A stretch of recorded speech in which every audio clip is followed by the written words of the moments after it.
Hey everyone. Yeah, we were busy talking. So how are you? Hello, Claudia. How are you doing? I'm very well, thank you, Wayne. And how are you? Doing well. So everyone else, I think you know that this is the Physicist and Philosopher Hour. Mhm. Yes. And the physicist is Dr. Claudia Albers, and the philosopher is me, myself, and I. So, so Claudia, how was your week? Very busy. I had lots of writing to do. I had lots on my mind that I wanted to write about, and I just couldn't get to it for a while because I was immersed in articles that took a long time and a lot of thinking. So eventually I cleared the backlog and I got through most of it. So I'm quite Wow. happy. That sounds productive. Yeah. Sounds good. I just want to Mhm. say hello to everyone in the chat room. How are you doing? And everyone watching, welcome. Thank you for joining us. And, you know, you make it possible. So, Yes. Claudia, interesting week this week. Mhm. When I see what happened in Florida, um, it's quite remarkable. I have some pictures that I want to share with anyone, and I thought maybe you and I could actually talk about this a little bit Mhm. Yes. because, you know, and allow me to pull this up. So, can you see that? Yes. Devastation Now, right make there. sure that we're still live. Last time, folks, Claudia and I really thought we were live, and we did the whole I show. know. We were just cut off. Maybe someone didn't like what we were saying, Wayne. Well, I think that may be true. Yeah. So this is going to be one of the most unusual weather events in, well, if it isn't in world history, it's definitely going to be in, I would say, the North American history. This thing, Claudia, it literally, where most of these storms have a barometric pressure that would rise as it gets closer to the shore, this one went down. Yes, yes, I know. I spent a lot of time studying the data for the storm.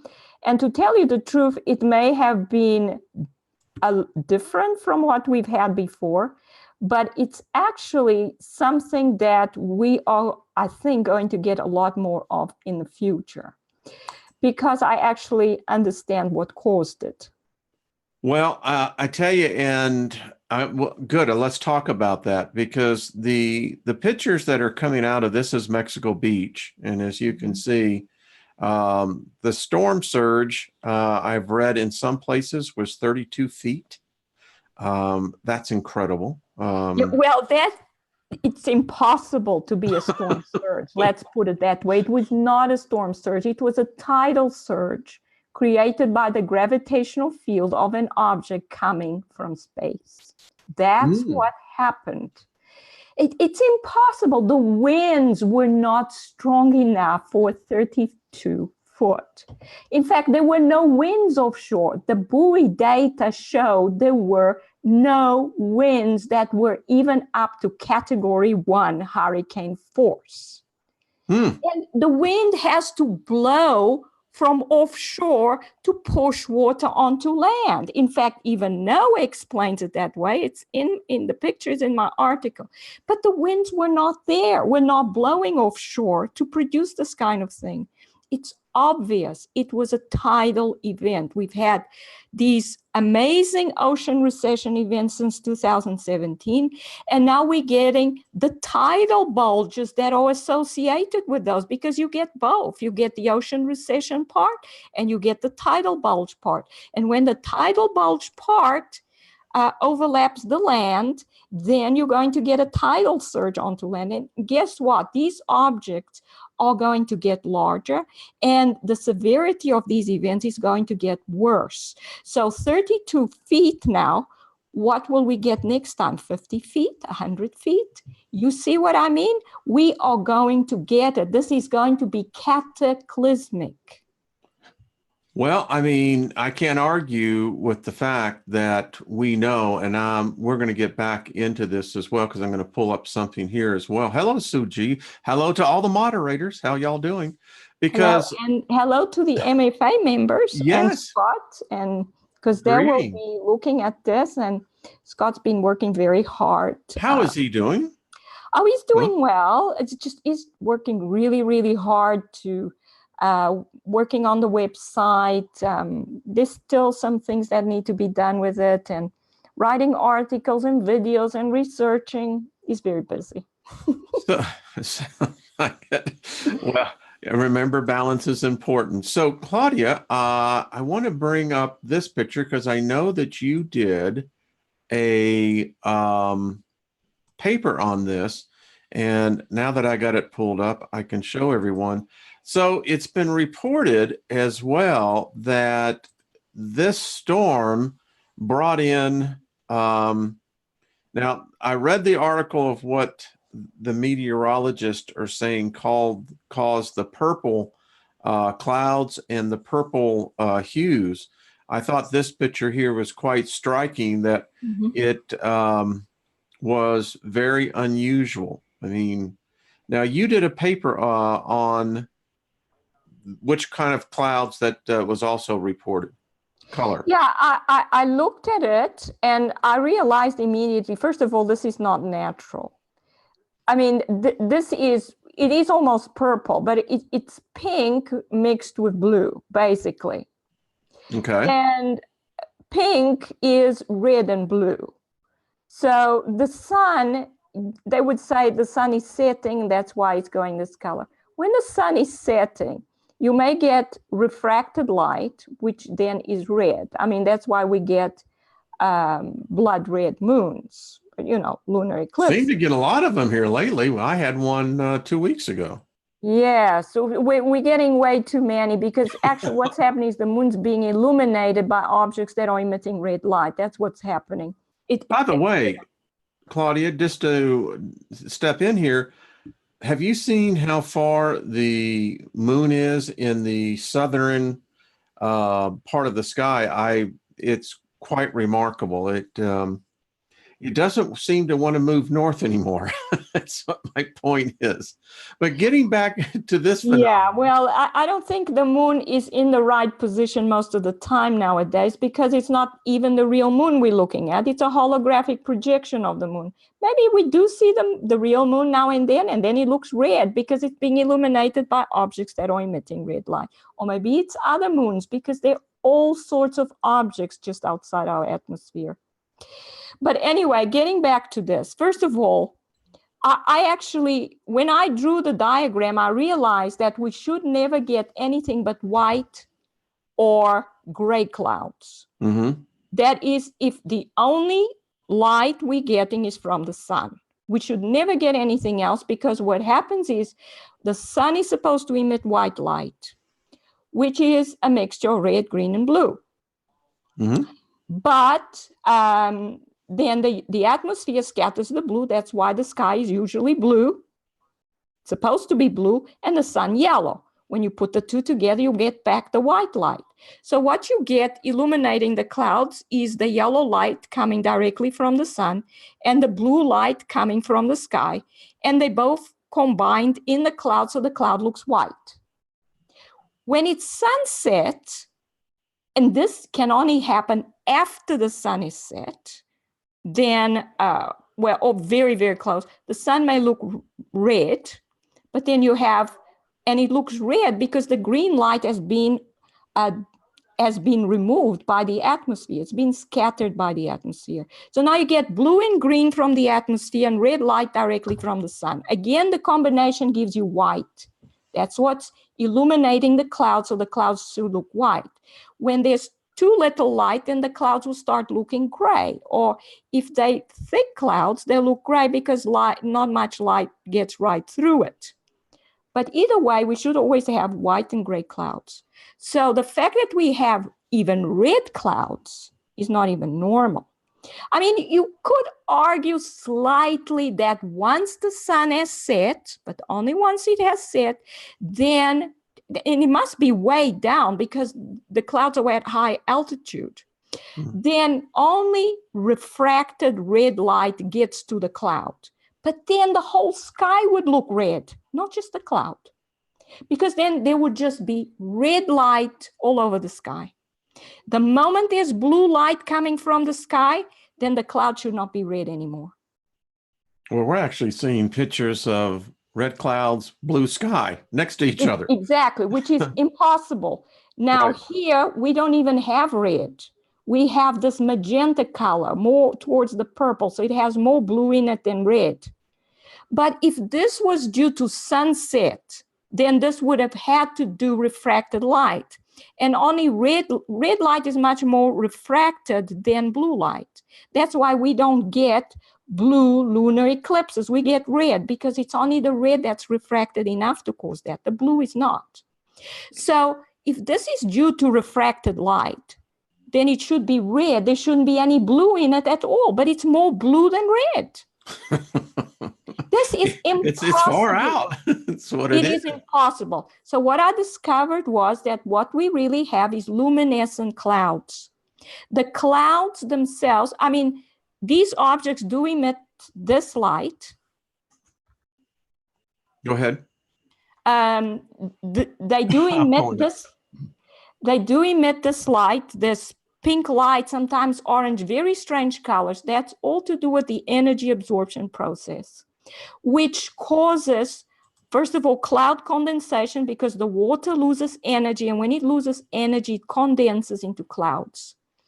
And then the energy absorption process, because this material is low in energy. And when you put high energy materials or low energy materials, energy flows out of the high energy to the low energy. So that means that these water clouds emit light because they're losing energy to the stellar core matter. And that's why they emit these strange colors of light. The pink, the orange, the red, the blue. Sometimes you have blue. I even show the picture where you have pink clouds in the background and blue clouds in the foreground. There's no way this is even caused by illumination. The only way you can cause that, you can produce that, is if the clouds themselves are emitting that light. You could even see a blue cloud where some parts of it are more blue than others. Some parts are actually pink, some parts are blue. That's the cloud emitting light. These are luminescent clouds. What's causing the luminescent clouds? A large amount of stellar core matter coming into the atmosphere. Here you go, Claudia. I found the article, right? The one you wrote. Yeah. Okay, so yeah, that's exactly the picture that I looked at. As you can see, that's a blue cloud. And in the foreground, we have pink clouds. How is this possible? You cannot have the blue cloud being illuminated by blue light. Where's it coming from? It's below the pink clouds. You would have to have blue light coming from the surface, and that's not happening. And parts of it are pink and parts of it are blue. So this is the cloud emitting light, because this cloud formed around stellar core dust, and the dust is absorbing energy, so the cloud is giving off energy. And this energy is in the form of photons. It's light. That's why there's light coming off the cloud. Now, I know you have another one right here. So, well, I'd show that where the stellar core debris comes from, all the dust comes from, because all these objects have come to the sun. They filled the inner solar system with dust, and this dust is continuously coming towards the outer planet. So there's a continuous amount of this dust hitting our atmosphere, entering our atmosphere, and causing these effects. That's why we have pink clouds, red clouds, blue clouds, orange clouds, because of this matter continuously coming into our atmosphere. Now, what happened here was a stellar core came into, actually it was a group of them, because the larger one produced the tidal effect. The large gravitational field of it produced the tidal bulges and probably a hollow in between. And then there were other ones. A smaller one will produce the hurricane itself, And then even smaller ones would produce tornadoes or water spouts. But the ones that produce the water spouts, they come out to what I call the critical minimum distance, where the wave pattern that they form turns into a vortex. And this only occurs at a certain critical minimum distance, which they must reach. They must come very close to the surface of the planet, and this vortex forms. This is actually what happened when Venus came along and went past Mars. It came so close that this vortex formed between the two planets, and Venus was larger. So it had a large enough gravitational field to win the battle and pull the oceans off Mars. I can believe that. And then when it came past Earth, the opposite probably occurred, and Earth may have ended up with more. But this is what happens. There's a vortex forms. These objects come into the Earth's atmosphere, and they produce a gravitational, well, they have their own they sources of gravitational field, because it's mass that's a source of gravitational field. And that's what causes the vortex. I mean, when you have a water spout, you can actually see the water coming up from the ocean all the way up into the sky. What could pull water up into the sky? A gravitational force, which means there's a source of gravitational field up in the cloud. And a source of gravitational field is a mass. You have an actual stellar core, probably quite a small one, inside that cloud, exerting a force on the ocean, a gravitational force, and forming the water spout. That's what water spouts are. They are gravitational vortices. Yeah, I always equate that to a gravity well. Well, that's what it is. And you know that we have water vortices on Earth all the time. I mean, if you fill your sink with water and you open the hole at the bottom, if you have a hole at the bottom, you get a vortex immediately. But if you drop droplets of water into the drain, there's no vortex because the droplets go right through. So what is happening here? What's happening is that hole is acting as a source of gravitational field. The gravitational field there is the Earth's gravitational field, but it acts as a source because the gravitational field is a wave, and that's diffraction. The same thing with light. Diffraction of light means that a little hole becomes a source of light. That's diffraction. So gravity is a wave, and diffraction occurs. When you have a hole and the amount of matter falling through the hole is too large for it to just instantly go through, then you get diffraction effects, showing that gravity is a wave. And beneath the hole, if you watch water falling down through the hole, you will see a vortex in the opposite direction. You get a vortex from the top, and you get a vortex from the hole downwards to the ground. So that hole is acting as a gravitational well and a gravitational source. And it's diffraction because gravity is a wave. So it's these interesting. Objects, sorry. No, go ahead. Go ahead. So these objects are coming into the atmosphere. They are not colliding because of the electric interaction that causes them to be repelled. So they hover in the atmosphere just like they hover in the sun's corona. We see them there. We've seen many pictures of them hovering inside the sun's corona. The sun's corona is the sun's atmosphere. And so there's not much difference between the sun and the earth. The sun is much larger. The earth is a lot smaller, but they produce energy in exactly the same way in their core, solid core. They have a liquid layer. The sun has the chromosphere, and they have an atmosphere, gaseous atmosphere. And the sun is called the corona. These objects go into the corona, and they produce gravitational vortices. You can actually see them. And they do this exactly the same thing on Earth. So speaking of that, You know, Claudia, I love when these, and by the way, this was sent in by a subscriber. I read this and I thought of you immediately. So here, this is Sky News. And as you can see here, inside the nuclear fusion reactor that will recreate the sun on Earth. Yes, there's a big problem with this because you can create a nuclear fusion, but only when you use electrical plasma, not a hot plasma. They have been trying for years to produce a super hot plasma. They have had problems with the containment. I mean, I worked on this as a student. Really? I actually did a project on the containment of the fluid in a nuclear reactor. I solved the equation. I solved some equations for it. I did it numerically because it was actually an applied mathematics project.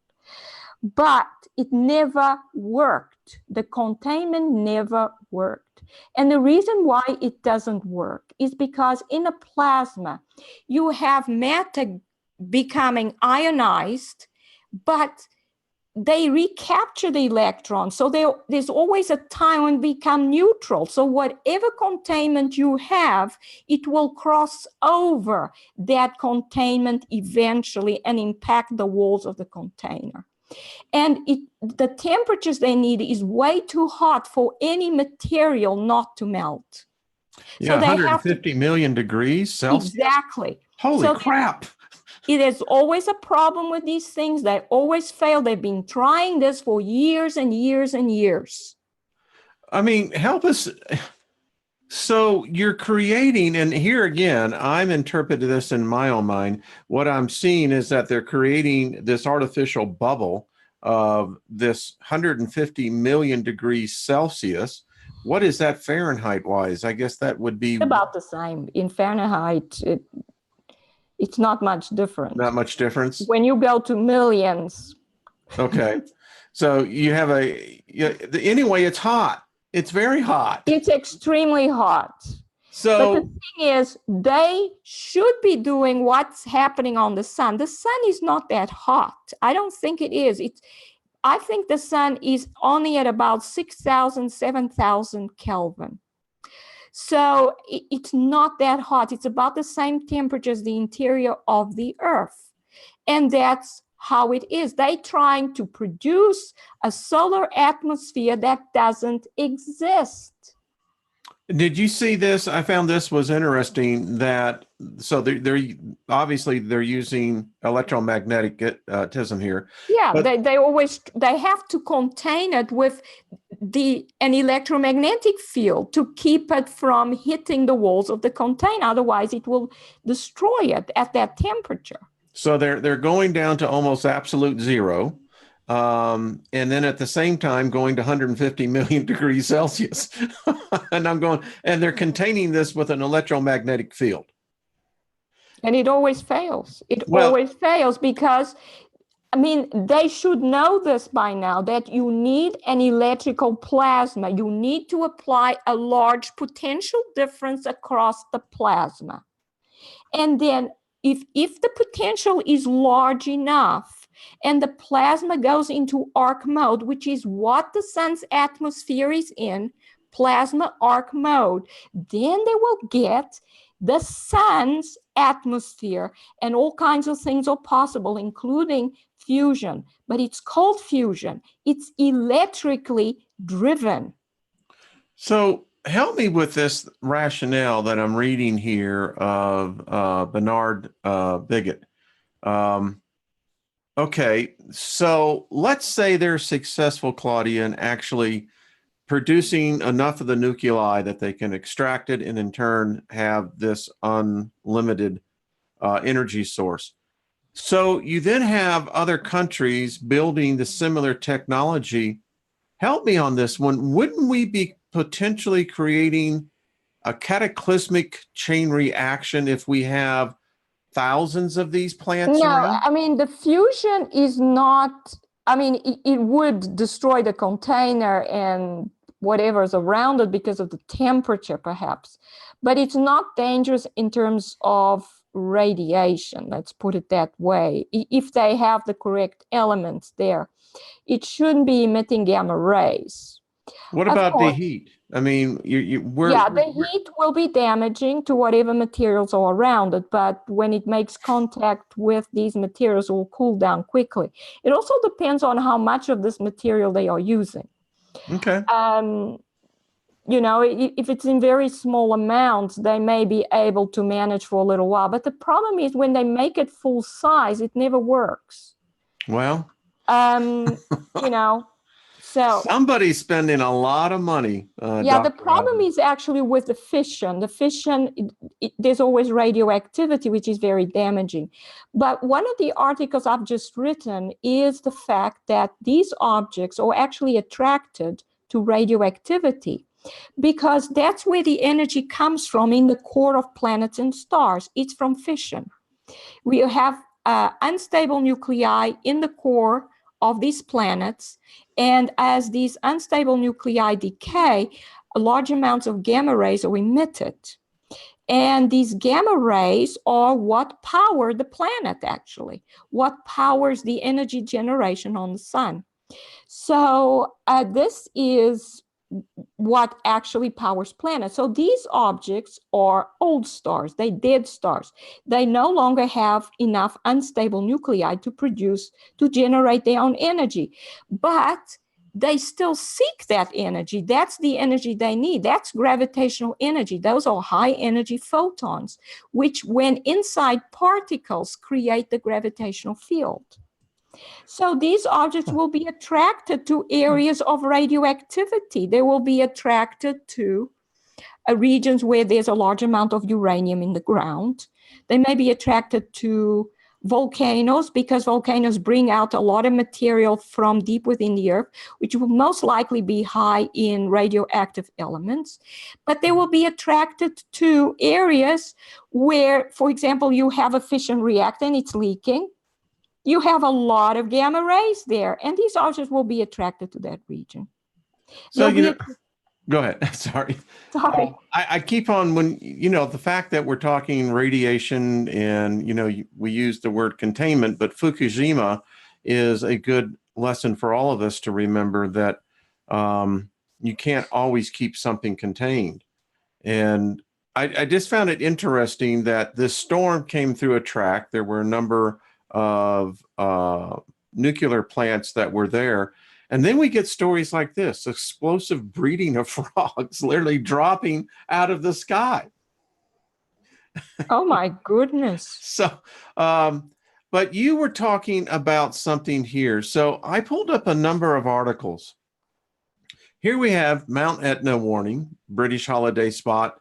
Now they're talking, the tsunami that will happen if this volcano collapses. Mm-hmm. So we have this article. Then, by the way, I'm going to send this to you. This is a white paper, Claudia, in how, interestingly enough, the cosmic rays are in fact having they reduce the memories in the hippocampus. That's interesting, yes. Yeah. Maybe that's why a lot of people are having problems with their memory. What is that, the short-term memory? No. Yes, that's where it is. And that's where dementia is. In fact, there's an article that's on here. So, Claudia, here's one for us. We're having now, Hubble is shutting down. Yes, I heard about that. And Chandra as well. Chandra is shutting down. What's going on here? Well, they don't want us to see what's out there. I mean, like I said, we have these objects coming in and causing these events on the surface of our planet. There are hurricanes all over the place. They try to cover them up with these artificially created storms that never quite make it, because the winds they produce are never high enough, and they never produce complete cyclonic rotation like you would expect from a hurricane, because it takes a gravitational field to produce that. So they can create a lot of rain through cloud seeding, but they cannot create the hurricane offshore. These objects are coming straight down onto a certain area. Why are they attracted to that area? Is there a military base there? Are there power stations there? Or a lot of typhoons going towards Fukushima? Maybe we should look at that. So what do you speculate's going on here with the telescopes? I mean, is it an increase of radiation? No, they just don't want people, scientists, to realize what's out there. There are so many objects now arriving at Earth. I mean, it started with, I think, that observatory which they shut down. Probably they saw something, or they realized what was going on with the sun. They don't want, well, these telescopes are not pointed at the sun, but that observatory was. It was a solar observatory. So most likely they noticed something, because if you see, when this whole lot of dust comes in, the simulation of the sun in the atmosphere often fails. So when that fails, then the illumination by these objects becomes very obvious. So that's the first thing. But if you have a solar observatory observing the sun, and one of these objects comes close to it, and the sun simulation fails for some reason, people will see there's something very wrong, because maybe there's no sun there. Well, I have a friend who works in Alabama, and he simply said, you need to look into why they're failing. And it's been pointed out towards me, there's something affecting the instruments, particularly in this case, the gyroscopes that are in these aircrafts, these birds that are up there. Well, that's a possibility. Of all these objects coming towards the Earth, there will be definitely electrical effects. There will be electrical interactions. Wouldn't there be electromagnetic as well? Definitely. I think our ionosphere is at the moment super, super hot because of the interaction between the ionosphere and these objects. It's super ionized. It's super hot. Our upper atmosphere is not cold. It's super hot because of these objects. And what happens is these actually discharges are going on between these objects as they approach and the ionosphere. So if these satellites get in the way, they'll just discharge against these satellites. So maybe why they're putting them into safe mode, to safeguard them perhaps, or maybe because they actually are getting hit by these discharges.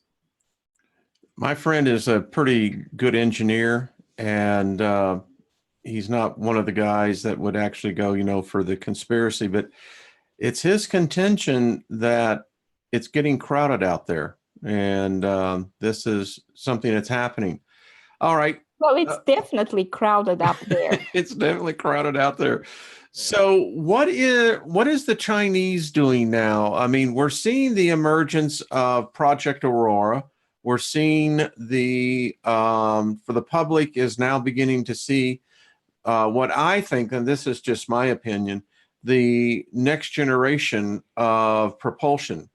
And here in the case with the Chinese is a hypersonic nuclear aircraft. So we're seeing more and more. I've seen a lot of programs out there giving a lot of speculation on this. That does not look right to me at all. That, you see what they do, that every time some of these objects come into the atmosphere, it's either Japan that launches some kind of rocket, then that produces these amazing effects in the sky. Or it's the Chinese testing some aircraft. Why would they test an aircraft that would be so visible to the enemy that it creates that kind of effect in the sky? No, this is these objects coming into the atmosphere and producing reactions in the atmosphere because of the energy absorption process. And then you get these kinds of effects. I've seen them before. They say, oh, it's a rocket. A rocket just got launched. And I mean, they've been launching rockets since the 1960s. They never produced luminescent clouds before. Now suddenly the rockets are producing luminescent clouds. Please. Well, they're using, because Fortunately, I saw enough of the space shuttles. My dad worked for NASA, and so he actually witnessed the Saturn V go off, which I'd love to have seen that. But the point is are we seeing something that is, Claudia, is a new propulsion system? I don't think it's a new propulsion. They probably have new propulsion systems, but this is not a propulsion system. This is stellar core interacting with the Earth in the Earth's atmosphere. That they produce these cloud patterns. Very interesting. That's Here's what they one do. I found very interesting is we've lost apparently most of the old ice. Yes. And you know why? Because it's the same thing. They are trying so hard to find a reason why we're losing the ice. Some of the ideas are so ridiculous that they will say, oh, we're going into an ice age. That's why we're losing all the ice.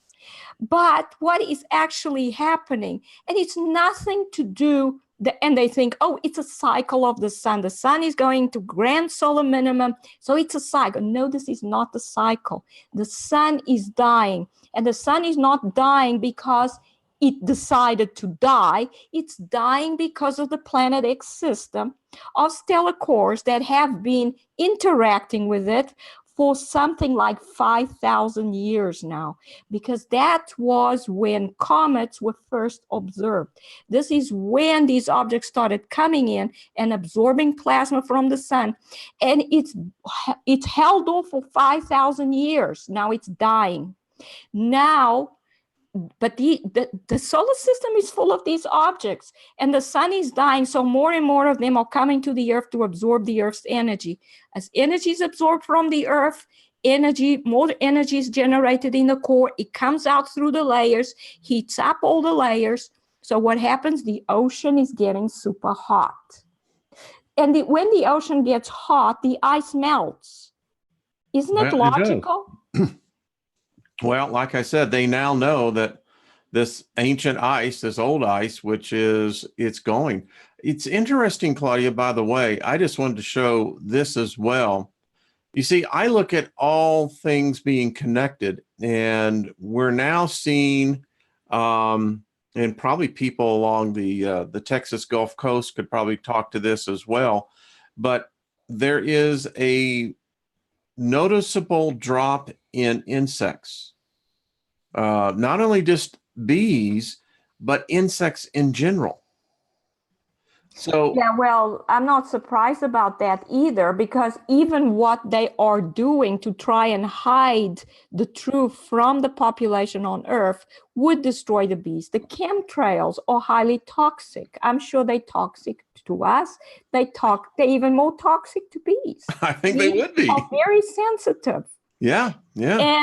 And so there's the chemtrails. There's the sun simulation devices, which produce too much radiation, too much UV radiation, and they focus the beam on certain regions. So as the beam goes over, it will be focused along its path. And if it happens to hit a bee, it's going to destroy the bee. So what do they expect? Just that. But then we have the other things happening, which is due to these objects coming to the atmosphere, the dust that is coming in, the energy drawing process, which is changing the weather, putting probably very new compounds in our atmospheres, not just the chemtrails, because this dust is made out of material that we don't even know what it is. Listen, if they're spraying it, I don't want to be breathing it, but it's inevitable now. Yeah, but they don't even want to tell us that this dust is coming in, much less tell us what's in it.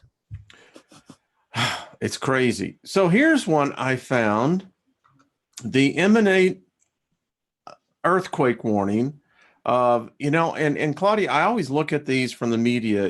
When you start seeing multiple sources talking about earthquakes, mega tsunamis, to me, they're giving us clues. They're saying, hey, folks, you need to be paying attention to this. So this was like the third article in a week that I come across around the world. Now they're talking about it on the West Coast. Yeah, I mean, there's a possibility. I mean, one of the articles I wrote this week was about a crustal displacement, and a crustal displacement would produce a huge worldwide earthquake. It's not just somewhere, it's just the whole, everywhere having an earthquake. Here's one I found interesting. So, You and I were talking about this a couple of weeks ago. mm, Now they're saying in this article that we could get from our planet neighbor out there, Jupiter, that Jupiter could be swinging asteroids at us. please, the asteroids are coming from the sun because that's where the stellar core matter goes. They go to the sun, they're losing their outer layers of material. So there's a lot of debris. There's dust, and there are larger debris pieces. These are the asteroids. So this is what they were saying, that, you know, these with Jupiter, that, well, they could easily swing one by us. So, well, you know, these objects are, I'm sure, getting to Jupiter as well. I'm sure they are. Are there, then there will be debris with Jupiter, but I think most of it is around the sun. So the danger is mostly from the sun, but they won't talk about that. They will rather talk about Jupiter. Well, here's one on Friday. Planet X, dwarf planet outside the solar system. And you read this, and apparently they're finding these objects out there, and apparently they think they have found the one that we may be waiting for. I don't know. Right. They will say that over and over and over again, but we know, well, I call the system that has come in, which is the comets that have been coming in for 5,000 years. But these are a lot of them are sun-diving comets, and they end up in the sun's corona. They're not destroyed. They're still there. And some of them will keep going around the sun in a very elliptical orbit, going into the sun's corona now and then. And I've written about that as well. That's what Planet X is. Maybe there are more out there. Maybe there are more coming in all the time. But that's where they're coming. They're coming to the sun. We're going to find them here, right here, if we look at the sun. You mentioned about gravity in waves, and I found this one. And again, I always think about our conversations, and I go, it's so often, you know, what we read from your papers. Claudia, I think people are listening to you. Now, last week, and I guess we're still live. I'm hoping that we are, because last time at this point. Yeah, we're live. It says okay. Live. So we were talking about the 5G network, and I wanted to cover this again because I think this is really important, Claudia. And then we're going to go back to a couple of your white papers to go through. This is the one I wanted to get out to everyone, is that as they turn it on, LA, you're the new one. They flip the switch over for you guys.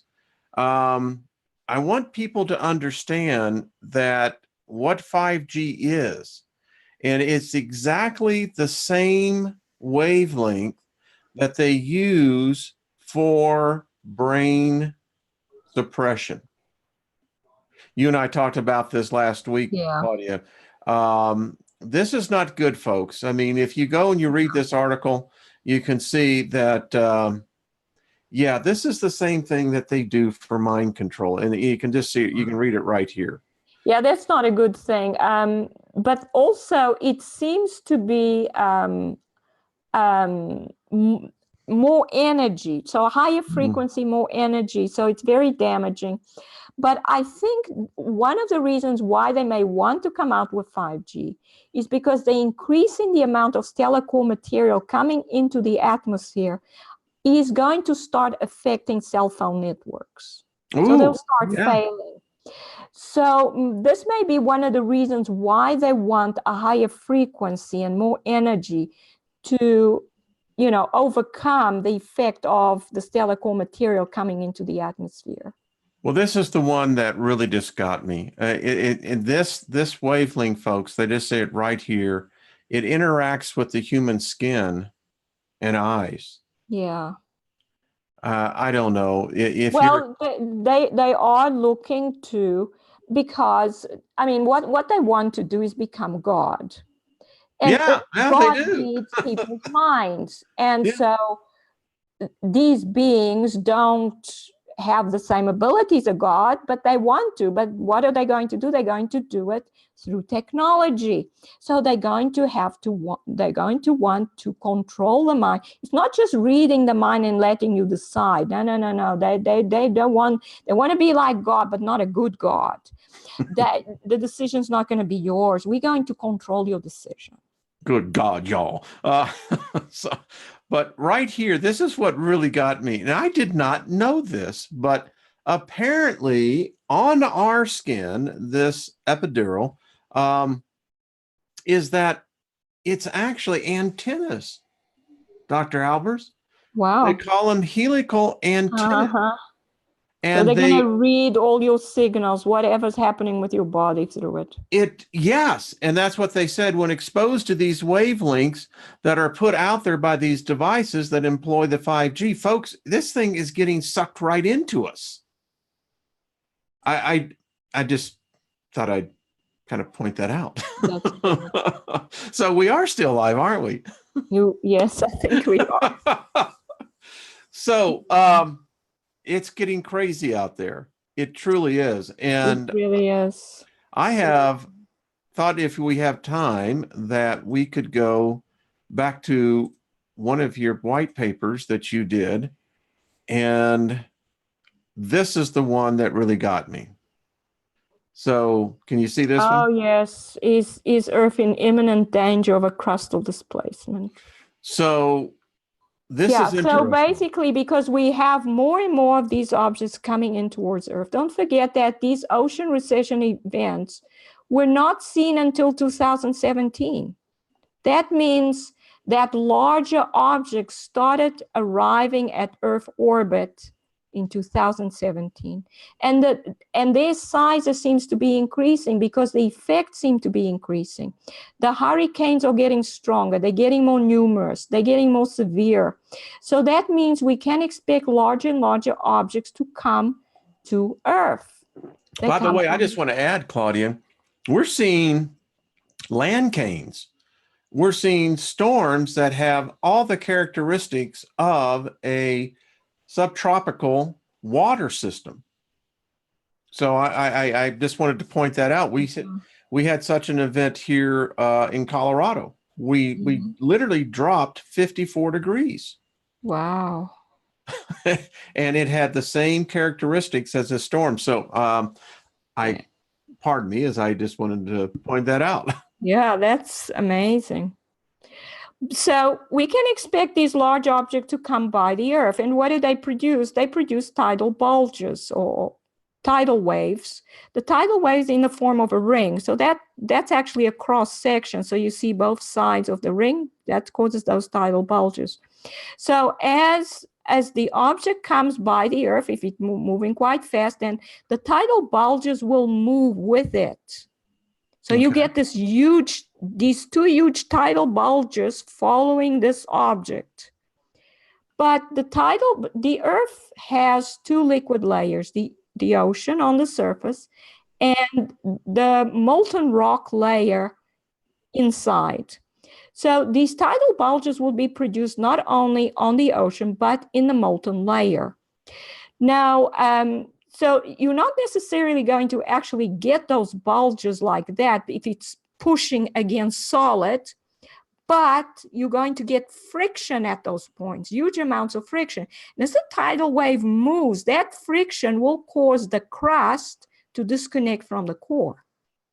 And so the crust will move independent of the core. That's the crustal displacement.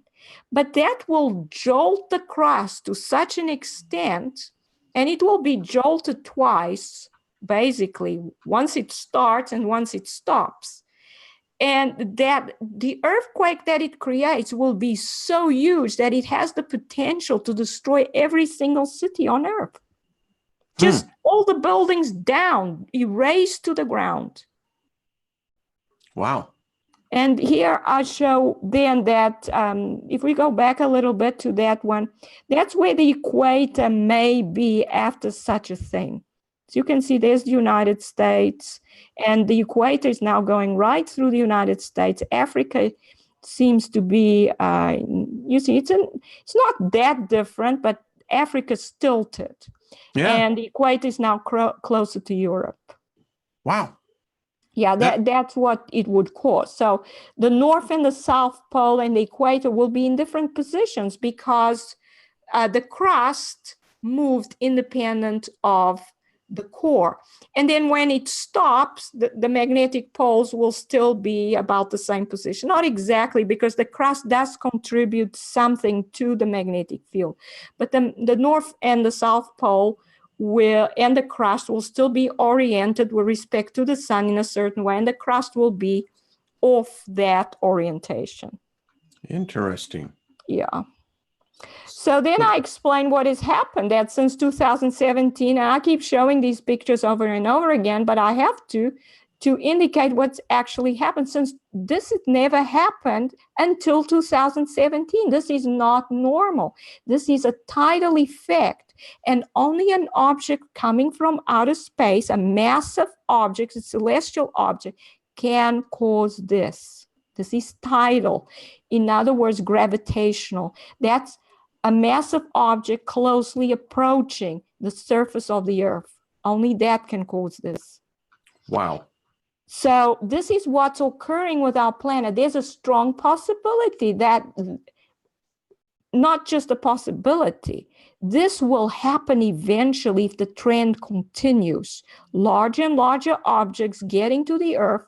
We're seeing the gravitational effects already. Crustal displacement will happen eventually. You get volcanic eruptions at the same time. And I haven't written an article about this, but I've been looking at what's happening with Yellowstone. And Yellowstone is showing all the signs of going into an eruption. It's getting more and more active. We're getting earthquakes there. Yellowstone is going to erupt. It's only a matter of time. Well, that's bad news for us living here in Denver. I just want to say that. I'm sorry, Yeah. but that's what I see. Yeah. No, listen, it's disconcerting. We're seeing the stories up here. We're seeing the one geyser particularly that just erupted that was apparently throwing up trash from nearly 150 years ago. So, we see that. And I don't know. It's evidence, Yeah. I think, Claudia, of changes that are happening. And yeah, the thing is, I've said this before, we have a slowly developing cataclysmic event on this planet. It's developing slowly, but it's developing. It's getting worse. And people have to know the truth. Well, I agree. Because it's only when you know the truth that you do something about your spiritual life, and that's what you have to do. Well, and it's something that I happen to agree as well, as as the philosopher of this side. There comes a point in time where you look at the evidence and you say, okay, there is something going on here, and then you're left, all right, so now what do we do with this? And if it bodes for a rough ride, then I think you need to make sure that the house is in order. Yes. That's just how I look at it. Yeah, and to me, it boils down to one thing. Jesus said, whoever calls upon the name of the Lord will be saved. If you're in trouble, call on him. There will be a lot of that as events happen. I mean, I look at what happened down in Indonesia with the tsunami that hit there. Those people didn't have a chance. It hit them just absolutely. And you're right. It change can happen very suddenly. And you just need to be prepared. You need to be prepared, yes. Wow. Well, Claudia, and I think that's where science comes in as well. I think so. I'm doing this because I believe in truth. I believe in telling people the truth. And I believe God has called me to tell people what's really going on. I mean, I didn't understand all of this in the beginning. I'm understanding more and more as I go along. But that's what it's all about. people need to know the truth so they can do what's right. Well, I believe that they should have the access to the information and they can make their determinations in that. And like you and I have talked many times, I respect all beliefs and all religions. And I think that in the event, if it's your time or if there is something coming like a, I often think about, what do you do with a tidal wave? You don't have any time to think. It's going to hit you. Earthquakes, volcanoes, everything else. Yeah, the thing is, when a person is in real trouble and their life is in danger, the mind moves out of the way and the spirit comes to the fore. Whatever's in the spirit is what comes out. Now, you see, I happen to agree on, as you know, the teachings that I do during the day is focusing right on that. It's focusing on developing the spirit. Mm-hmm. Because as we transcend from this life into the next, and I was real interesting. I was reading an article in the New England Journal of Medicine. They have now actually, Claudia, identified consciousness leaving the body. Now, this is, to me, is exciting, is that when we're starting to pierce this veil, and so with all the science that you know, and as you look into the heavens, and then how it affects us here on this planet, there's another element that we can begin to rely on, and that is, in fact, that we are immortal beings. And that's what I think is pretty groovy. Mm-hmm. Just my way, but I date myself back to the 70s. I think what happens is we are in this reality, this three-dimensional spatial reality.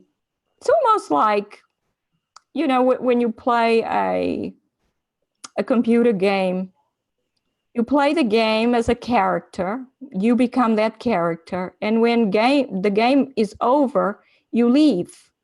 Basically, this is what it is. We're in this reality, playing a game, learning things, but there's something we have to do. There's something we have to learn, and there's decisions that we have to make that will impact whatever happens to us afterwards. You see, ladies and gentlemen, as you just saw in perfect demonstration, the first principle that it's mentalization. The cosmos is mental. It's thought. Much like you were giving the analogy of a computer game. Mm-hmm. Yeah. Mm-hmm. So that's good. All right. Oh, I've never seen Claudia speak about her spirituality. Well, Rob, she is a very deeply devoted person. Well, Claudia, why don't you let me speak? You can tell people how you believe. Yeah, I mean, I'm not ashamed of the fact that I'm a devoted Christian. I have been since I was 17 and first year of university. I was a Christian before then, but that's when I became born again. And, and I had a child with cerebral palsy. She lived for 15 years. Life was very hard. And when you have a hard life, you depend on God. You pray every day, and he's the one that gets you through. So I've lived with him as a person, as my friend, as my father, as my mother, because I had no family where I was living. He was everything to me. And that's how I got to know him, through difficulty. And I know he's good. I know he's wonderful. And I know that he wants people to get to know him, that he wants a relationship with people. I know you don't believe in a personal God, but to me, he's a person. No, I respect, I absolutely get that. Yeah. So, and when I decided to start this, I never intended to do what I'm doing now. I mean, Sure you didn't. I just wrote an article to help a few people on YouTube about lens flares. And I thought that was it. I don't need to write anything else. But somehow I felt compelled to write more. And then that got me into trouble. But, I believe in the truth. I believe in telling the truth. And there was truth to be discovered out there. And it got me into deep trouble. Got you in deep trouble, very deep trouble. And again, your faith played a particular role in that. Yes. Yeah. I actually believe that it was God's plan for me to do this, to tell people what's really happening out there, because he wants people to know and realize that this is the end times, and he wants them to come to him. They have to make the right decision. The right decision is to choose God. Well, because if you don't choose God, you have this world as your God, and that's the wrong God. We used to say back in the Pentecostals day, I'm not going to shout you down, sister, because you're preaching good. Good, thank you. I mean, I've been in a few tent revivals in my day. So, no, I think that's wonderful, Claudia. And I think that it just demonstrates a person's belief in what they believe. And your testimony is exactly that expression. Mm-hmm. So, and as I see this, I see God as what I call as the all, all encompassing. And I am convinced that there is a knowledge that man has not ascertained to fully comprehend what God is. And we struggle with that, trying to see and reconcile what it is that I think still to this very day, we still haven't even begun to press upon. But nevertheless, there is a creator. There is a beginning to everything. Yes, definitely. Yeah. Well, everyone, by the way, do you know that someone is asking you to do a radio interview? Oh, really? Yes, it's April. I just saw that going in. She says, so just wanted to tell you, does she need to send you an email, another one, or? Yeah, I don't accept all interviews because, first of all, I'm often tired in the evening.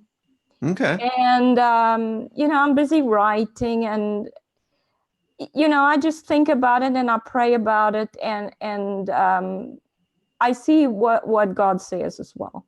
Well, there you go. And I'm sorry, I just don't accept every invitation that I get. Sometimes it just doesn't work. Well, that's exactly, and honesty again, it's truth. Yeah. It is. I love that. The way it is. Well, Miss Claudia, it's going to start getting wintertime in your part of the country, if it hasn't already. It was chilly outside, and the cold in this country is overwhelming for me. Oh, that's right, because you're primarily a Southern girl. Yeah, I mean, like South Africa. I've never seen snow, but I saw snow. I think in 1981, I was still in school in South Africa. One day, it snowed a little bit, and by the time I left school, it was just slush in the street. So it was already melting. And then I was in the winter last year was horrible. You did. You suffered a lot, I remember. Oh, my goodness. The cold was so bad. My face used to hurt from the cold. You know how low it got down here last night? How low? 16 degrees. Oh, my. And here's the funny part of that, Claudia. So we have these beautiful elm trees outside, and neighbor across the street has a Chinese maple. It was just starting to get to that brilliant, deep red color. We had on Sunday, the cold front came through, dropped 52 degrees in a 24-hour period of time. Wow. And oh my goodness. And we got about 6 inches of snow yesterday. And it got so cold last night, my tree out in the front yard that had green leaves on it on Friday, all the leaves are off the tree. It just. Oh my goodness. So tomorrow I'll be out there with the vacuum, vacuuming the leaves up. But yeah, very odd weather. Very strange. Yeah. It's very strange. It seems to change abruptly. One day it's hot, the next day it's cold. No kidding. It's not Right. There's something very wrong with that. Dancer, my toy fox terrier, Uh-huh. opened the door yesterday, and we got a layer of freezing rain, and she went out the door, and all four paws went right out there. She hit that snow, and she looked up at me like, "What did you just do?" So anyway, well, Claudia, it's fun. We got 325 people sitting in here watching. Wow, that's good. Yeah. So I've been seeing your channel. You're putting out a lot of good content. You're doing videos pretty regular now, right? Yeah, thank you. Yeah, I did do quite a few yesterday, but I had a backlog, like I said, told you earlier. I had all these articles in my mind that I wanted to write, but the ones that I thought were more important were taking a lot of my time, took a lot of thinking. So the other ones that I had more or less sorted out in my mind, I hadn't written yet. But once I got through those ones, then I started with the other ones. So I cleared some of the backlog of articles I wanted to write. And you just produced, you and Scott, a new book. Oh, yes. Please show it to everyone. Yeah, this is book 8. Book 8? Yeah, Planet X in our solar system. I was actually very, very happy with this one. I selected the articles very carefully for this book. And I think it turned out really well. Excellent. It does have some of my latest articles. And today I just prepared another one, a short one. It only has 6 chapters in it. It's basically about Hurricane Michael, all that stuff that I put a whole lot of stuff on that together in this book. It still almost looks like it's like, again, I think it's going to go down in history, one of the most unusual storms. Yes. Send me the link on that. Is it available on Amazon? Yes, they are. All the books are available on Amazon. I'll send you the link for this one. And once Scott has finished with the editing, he does all the editing and he puts it up and he publishes. Way to go, Scott. High five, buddy. Yeah, he does all that. It's hard work. It is. And so once he does that, I'll send you the link for that one too. Okay. And for everyone who wants the t-shirts, I'm going to see if we can get some hoodies. The philosopher. Oh, yes. I didn't Scott make hoodies as well? I didn't see. I only got the link for the t-shirts, but I must tell him that you we'll need to update. Yeah. So, because I'm going to buy one. Okay. Listen, it was like 16 degrees. And it was like, oh, man. Oh, my goodness. You definitely need a hoodie. It's like, oh, yeah. So, Claudia, it's always a privilege. I tell you, I relish the time we have on Monday nights. And, I think it's... Yeah, I love it as well. It's really nice. I love having these with you, Wayne. Well, thank you. I'm honored. Yeah. As they would say, you're really one far out chick. Oh, thank you. So, but that's going way back in the day. Okay. Yeah. That's when that's when I was much younger. And I remember my first husband used to call girls chicks. I didn't understand it at first. I said, I'm not a chicken. Well, it goes to show us that's a good lesson why you need to master your language, yes. Whatever it may be, English, whatever, Spanish, whatever. But because some women will actually look at you and go, I'll just digress here. I dated a really proper Southern lady. She was a debutante, just very, very proper. And very quickly, I learned that my vernacular was not in sync with hers. So I had to adapt real quick. So anyway, Claudia, thank you again. Give my best to Scott. And please send the link for the books, okay? And I'll update that in the description. Everyone, thank you for spending, well, everyone says, could you guys make the show a little bit longer? So we did an extra 15 minutes. There we go. So, that's good. It's 75 minutes now. How's that? Okay. There you go, Claudia. You're just going to have to get a second cup of coffee. That's all I can tell you. Yeah. It's winter time. I mean, where are you going to go? Let me tell you, eventually you're going to get snow over there. And, yeah, you know, these Monday nights will become precious because you're going to say, I can't get the heck out of here. Yeah. All right, everyone, be good. Make sure to go over to Claudia's channel, subscribe, put on the alert so when she posts her videos that you can stay up to date. I just want to thank Claudette, Suji, Critical. I just could go here. There's almost 300 people, but thank you. Appreciate that. We'll see you again next Monday night. And Claudia, I'm going to go ahead and log off as well. And just have a great week and be good to yourselves. And Claudia, make sure you get rest, you know. Okay. Thank you. Do you burn the midnight oil? I do sometimes. I bet you do. And then the next day I'm a bit more tired than usual, but and then I realize I've got to go to bed earlier today. Yeah.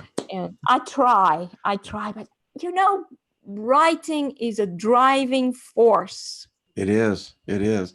I had a good friend of mine. She was a writer, and she always told me, she said, Wayne, I'm going to be dead much longer than I'm going to be alive. So shut up. So that's it, you know, and that exactly is the writer's passion. And we thank you for it. So everyone, Claudia, thank you.